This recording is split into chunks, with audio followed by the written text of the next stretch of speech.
Ganske få mennesker opnår rutine i salg af fast ejendom. De fleste stifter bekendtskab med sådan et handel et par gange i deres liv, og opnår derfor ikke nogen genkendelighed i de vendinger og udtryk, man bliver præsenteret for hos ejendomsmægler, advokat og i bankverdenen. Hoben af papirer, man ikke forstår, bliver bare større og større, og man bliver afmægtig og mister overblikket.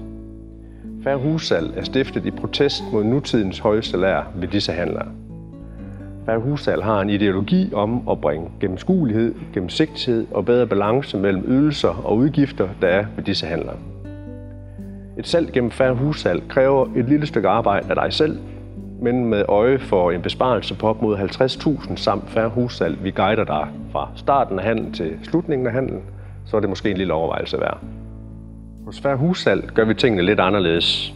Vi gør et selvsalg til et salg, hvor sælger og Fair Hussalg har et rigtig tæt samarbejde, og ikke bare er et salg over nettet. Fair Hussalg er et koncept, hvor åbenhed og ærlighed er i centrum.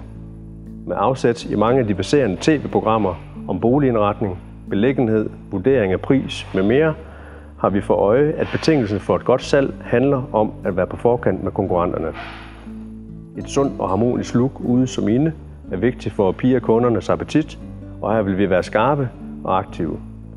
Fokus vil sammen med sælger være at gøre boligen salgsklar og efter forholdene så attraktiv som muligt, så vi kan få solgt boligen så hurtigt som muligt og til den bedste pris. Ordet fair forpligter, og med gennemskuelighed, gennemsigtighed og ærlighed som værdiord, vil vi altid bestræbe os på at skabe balance mellem ydelser og udgifter, så en hussælger efterlades med en følelse af at have fået en fair behandling. Også selv efter støvet har lagt sig.